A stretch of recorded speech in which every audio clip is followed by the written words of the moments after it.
Hello and welcome to Up the Turnpike, your source for New York Islanders content, both here on YouTube and over on Patreon, where we have our podcast twice a week. Sign up today at patreon.com/uptheturnpike. In today's video, we're looking at Lou Lamoriello's rules. What are they and why are they? As far as we know, Lou Lamoriello has 4 rules. When he steps to the top job in a hockey club, he sets up these 4 rules instantaneously. Rule number 1. No facial hair. I could not have this beautiful mustache playing or working under Lou Lamoriello. I also could not have a beard or sideburns. Now, we've seen this rule enacted with the Islanders before. When Lou Lamoriello stepped in as GM, Nick Leddy had to get rid of his beard. Even though he derived most of his power from his beard, it was gone. Kyle Palmieri, when he was traded over from the New Jersey Devils over to the New York Islanders, his massive beard, gone. We're finally just getting peak Kyle back. He finally learned how to play without a beard again. So hooray, I guess. But that's the first rule for Lou.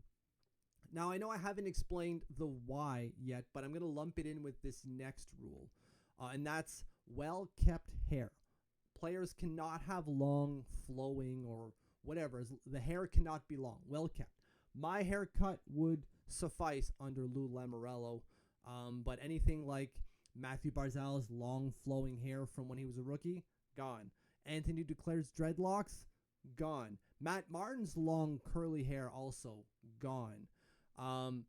It's all in an attempt to look professional, right? And I'm using air quotes there because looking professional, I shouldn't say you use air quotes there. But anyways, looking professional is very subjective. I could look professional even with this mustache. Could I not? Could. I could look professional if I had long hair. Could I not? These are garbage rules used by Lou Lamoriello to keep players within a specific disciplined line. Very militaristic, very New York Yankees, I'm told as well. I'm not a Yankees fan. I'm not a baseball fan either. I don't follow the sport, but I'm told that Lou Lamoriello's rules are from the New York, like he literally pulled them from the New York Yankees handbook, essentially.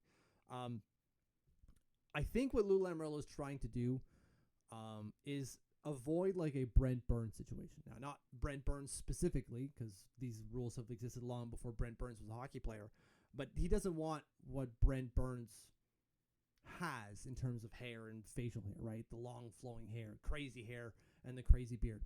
I think he looks fine. I think he looks great. If that makes Brent Burns happy, it makes me happy. Great. Do what you want to do. I don't care.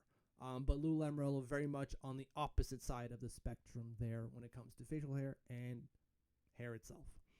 Rule number 3 is no large numbers. Now, for Lou Lamoriello, that is defined by 30 or higher.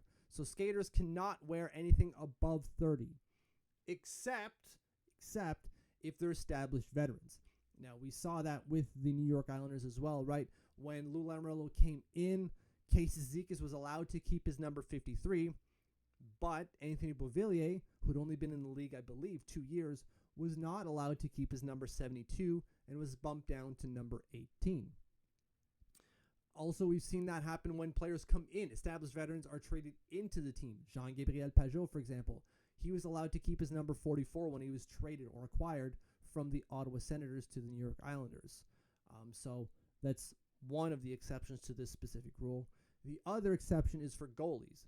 Goalies can wear between 30 and effectively 40 because those are typically goalie numbers, right? So they're allowed to wear that regardless. Those are the 2 exceptions to the rule. Now, why does he have that rule? This one I don't mind so much. The reason for that is you play for the logo on the front, not for the number on the back, right? Love it. I like that philosophy. I really do.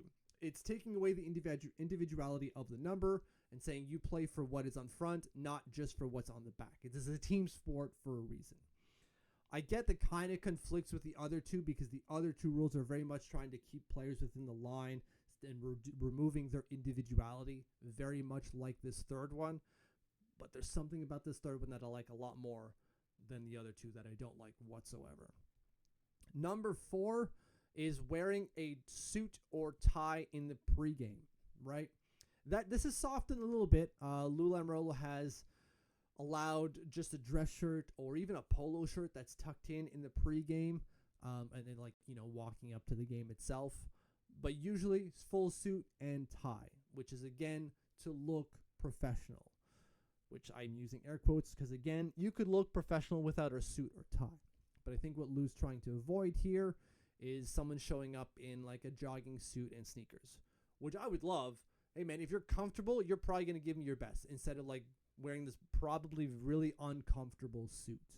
But that's the rule. Rule number 4 is you got to wear a suit and tie, although that again has a little bit of an asterisk beside it because it's a little softened since Lou Lamoriello began his career as a hockey executive. Now, some other people say there are other rules that Lou Lamoriello puts into place when he becomes a GM, but I would counter that they're not necessarily Lou rules.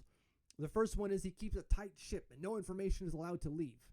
I'm sorry, but every GM has that rule. They all have that rule. They're just not as successful as Lou Lamoriello in keeping it up. They just aren't. They don't run as tight of a ship as Lou Lamoriello.